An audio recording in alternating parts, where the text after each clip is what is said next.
Welcome to rSlash. Today I effed up, where OP gets third-degree burns on his butthole.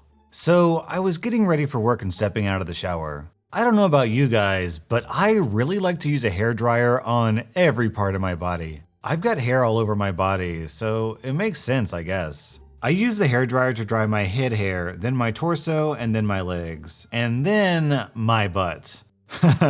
You see, I'm a guy, and there's some hair down there. It's not always easy to dry with a towel, so I just use the hairdryer. I would get out of the shower, use a towel to dry myself as much as possible, and then let the hairdryer do the rest. For the last 10 years, this technique has worked perfectly fine, except for today. You see, somehow my hands were still wet. For some reason, I didn't notice this. So while I was spreading my butt cheeks to dry the hair between them, the hairdryer slipped out of my hand. I quickly caught the power cable, but by doing that, the hairdryer was rammed directly between my butt cheeks while it was still on. The hairdryer was on the highest setting, and the moment it hit my butthole, I was shocked. I instantly clenched my butt cheeks together while the hairdryer was still in there and running.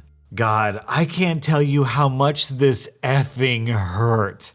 It still does. It's literally the worst pain. Like, I know the butt is relatively sensitive, but this was just pure torture. The pain was so horrible, I was literally unable to loosen my butt cheeks. The hairdryer was blowing hot, and I mean hot air directly on my butthole for about 7 full seconds. I managed to get my stuff together and pull the plug. But by the time I pulled the plug, the damage was already done. I fell on the floor and puked all over the place. The pain was unbearable. I was crying, screaming, and I think I even might have passed out for a couple of seconds at the time. I was laying on the bathroom floor for 30 minutes trying to somehow live through this immeasurable pain. It was horrible. But after half an hour of laying there, I realized I had to move. This had to be treated. So I tried to reach for my phone to call help. But when I tried to crawl to my phone, I realized that the hairdryer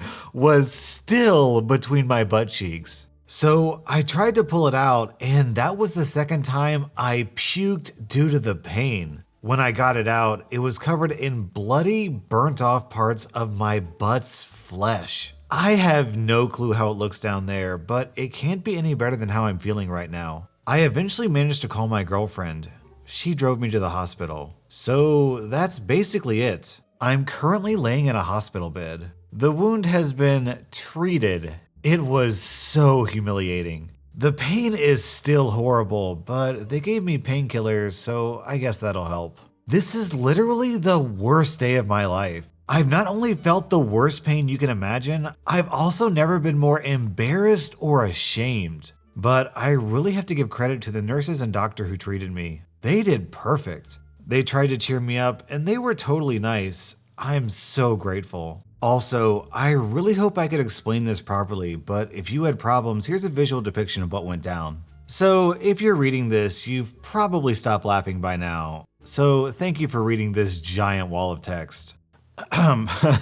This reminds me of that joke, everything is a sex toy if you're brave enough. Our next Reddit post is from Shuma73. My son has autism, level 1, previously called Asperger's. And due to that, he also has a psychiatrist, multiple psychologists, and doctors. We decided to get a new primary doctor who works closely with his other providers to better coordinate his care this past summer. I brought my son in for a standard well-child visit and spent nearly an hour with this new doctor going over his issues and medications, history, etc. Towards the end of the visit, she says to me, "Well, he can get the Gardasil vaccine today." To which I reply, "Oh, no, he can't have that. I don't want him to get autism." I should maybe note here that I'm an Aspie too, and while I think my sarcasm is on point, I must have been a little too serious looking because she just stared at me. The silence lasted an eternity while I imagine she was deciding how to proceed. Eventually, I laughed and tried to assure her I was only kidding, but she only returned a nervous sounding chuckle and left the room. As my son and I were discussing whether I was offensive, he thought I was hilarious. In walked the nurse with a stack of In walked the nurse with a stack of information about vaccines. He started his lecture about vaccine safety and potential risks, etc. And no amount of my assurances that we are not, in fact, anti-vax would stop him. He just kept saying, okay, well, I have to tell you this, in a way that suggested that the doctor told him to give me the full spiel. So I also learned the hard way not to joke about autism.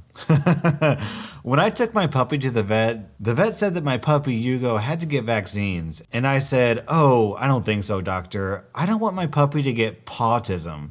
The vet looked at me like I was an absolute moron. Our next Reddit post is from ausmomo. This happened a few weeks ago. My 6-year-old son came running into my home office the other day and said demandingly, "Dad, kick me!" So I did. Hear me out, please. The kick was a 3 out of 10 on firmness. Not gentle, but not painful. He's a kid, he likes to play fight, and as he's an only child, I feel like I need to provide a bit of rough and tumble so that he can learn boundaries. I also want him to lose some battles and to learn to roll with the punches. Anyway, I performed a front kick while making the Bruce Lee noise. I trust you know the one. My son recoiled. He looked shocked, sad, and disappointed, all rolled into one. He didn't cry, but it was close. He blurted out, "I said kiss me!"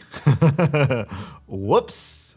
Did anybody else imagine a "This is Sparta" kick sending the baby across the room? Our next Reddit post is from fecalsmear. I was in a new high school with absolutely no friends whatsoever, and because I was very socially awkward, I tried to avoid any direct confrontations with any individual whatsoever, so I never really made any friends. However, in my 4th block, there was this girl who I just seemed to have clicked with. Because out of all the students in the entire building, she was the only one I really actually talked to. Skip a couple of weeks, and I'm coming into class when she decides to greet me with a friendly hug. In this moment, I was completely frozen because I never really physically interact with anyone, especially females. So in this moment, I go full brain dead, and as she's approaching me with open arms, I decided I was going to try and be funny and pick her up from her waist and throw her over my shoulder. Don't ask why I thought this would be funny, because I honestly have no clue what the flip I was thinking. But the second she sees me go down and try to pick her up, I could just see the complete and utter confusion in her face, as she was just simply wanting a quick hug.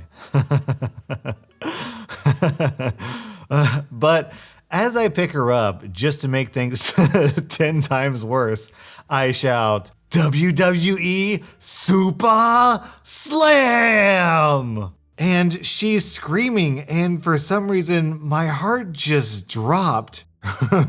Realizing what I was doing, and instead of lightly setting her down, I just effing drop her, and she slams right into a cluster of desks, making this massive crashing sound in the middle of the room. I went to ask her if she was okay, but she started crying her eyes out, basically asking me what the flip was wrong with me. Too long, didn't read. I shouldn't be allowed around people.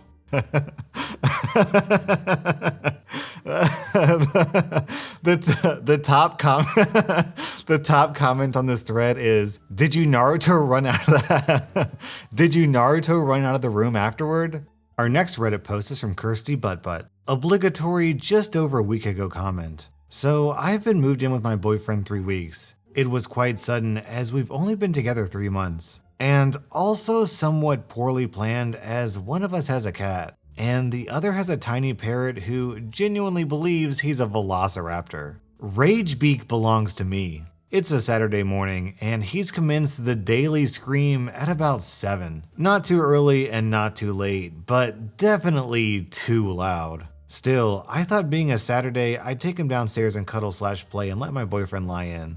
I fell down the stairs, still holding my very small parrot, and my first thought was, oh God, don't crush him. So I threw my hands up like I just didn't care, and I broke my back. And then when I finally got somewhat upright and attempted to go back up the stairs, the parrot stood a few steps up, completely effing baffled by my behavior, but importantly, he is neither flat or dead. I passed out from the pain, hit my head off the counter, and sustained a head injury. I woke up a bit later laying on the floor, dribbling, and attempted round 2 significantly more successfully, and went to go shriek about ambulances at my boyfriend. Because, as it happens, he sleeps like the dead and heard none of the screaming / clattering / slamming noises. Edit, thank you all for the concern. The spinal cord itself is fine, so I'm not paralyzed and there shouldn't be any life-ruining effects. I'm just on bed rest and lots of pain medication. OP, I know what you mean. Whenever I go down the stairs, Yugo likes to walk really close to my feet, and I'm afraid that one day I'm gonna trip down the stairs. And if it's a choice between saving him or saving me, well, I've had a good life. Our next Reddit post is from Oathnando. So, backstory. I had been dating this girl at the time for about 4 months. Her parents were awesome and loving towards me, helping me with car repairs. Her dad is great with cars, and her mom just being a very lovingly mother figure. They just didn't want one thing: us passionate hugging before marriage. They had a lot of reasons, and we were actually planning on it. But we both weren't virgins, and her parents had no idea she had already lost her virginity. So, of course, temptation got the better of us. Okay, end of backstory. She was a senior in high school, and I had just started college about an hour away. We rarely got to see each other, but when we did, we made it count. We would have fun date nights, cook or go out, and then go back to my place and do the deed. Every time she would leave, I would get sad, but knew I'd see her again. One time when she came up, she told me she needed to let her mom know she made it safely and tried calling her. No answer. She said she was gonna text her. Made sense to me. Once she said she had, we got right to business. She put her phone on the bed and I didn't even notice. Things went on for a while. Lots of foreplay and we tried some new positions. Lots of fun. And by the end of it, we both laid down and it was dead silent, followed by some vibrating. It was her phone ringing, but we couldn't find it. Then we found it under my butt. We laughed about it for a sec before she answered. It was her mom, and within seconds, my girlfriend's expression went from one of laughter to pure shock and horror. Turns out that she hadn't clicked send on the text she sent out. So her mom called us during the deed to make sure she was safe. And our best guess is her phone was underneath and my butt managed to answer the phone. And in turn, she heard some unbearable noises, followed by my girlfriend calling someone daddy who was definitely not her dad. The mother's words, not mine. She told my girlfriend to get her butt home now. My girlfriend started bawling and started having a panic attack. I attempted to calm her down, but she wouldn't. So I drove her back in her car, all while trying to calm her down and make myself remain calm. Her mother called again and started screaming at her, saying, "How could she do this?" and other things along those lines. My girlfriend said that we were on our way to talk. Her mother absolutely said I was not allowed over. So we got back to our hometown. I parked very close to her house, but far enough where we wouldn't get caught. She drove home. I called my mom for a surprise I'm home for the weekend. She came and picked me up, and I bawled in her arms. I told her everything. She comforted me and told me she loved me and would do everything she could to help. We got back to my house and I laid in my bed, anxious and nervous. I cried and just waited, hoping to hear from my girlfriend. For the longest time, I thought I never would hear from her again. Then, finally, my phone rang after 4 hours. She said she was coming over and we needed to talk. When she got to my house, we talked for about 30 minutes. She said her parents were calm now and then I was going to be able to come talk. I was nervous, but I loved her, so I did it. When I got to their house, I walked in and instantly just started apologizing. I went on and on about how we won't do it again and how we're just stupid teenagers, and most importantly, how I was going to rebuild their trust. Eventually, they told me things along the lines of everything was okay, they understood, and they just wanted us to be safe. We opened up a lot about my girlfriend's past relationship and how that guy had hurt her pretty bad emotionally, and they just wanted to protect their daughter. At the end of it all, I learned they just loved their daughter and didn't want her getting hurt. But they trusted me. And we're still together, now at 1 year and 2 months in. And everything is cool. Sometimes I worry it's still weird with her parents, but they still show me the same love and support. Too long didn't read. My girlfriend and I took phone passionate hugging to a whole other level. When your girlfriend was screaming daddy, her mom was like, "Oh, you want me to put your father on the line?" Our next Reddit post is from ScarlettThrowaway. This literally just happened, and I've decided to lock myself in my room until further notice. I was surfing through my newsfeed this morning, and I happened to see news articles that Jeffrey Epstein has committed suicide. Now, my family and I all talk about current events and politics. My parents were up and getting ready for the day, so I figure I'll go tell them the news. Their door was cracked open, so there's the F up. I walk in and am greeted by the sight of my mother performing passionate kissing to my dad. As I hear my mom say, "Do you mind?" I immediately walk the other way and back downstairs to my room, all the while trying to burn away what I just saw. They leave for the weekend at noon, and I have no plans on seeing them again this morning. Wait, but shouldn't it have sounded like, "Do you mind?" That was rSlash Today I Effed Up, and unless you want me to inflict third-degree burns on your butthole, you had better subscribe to my channel.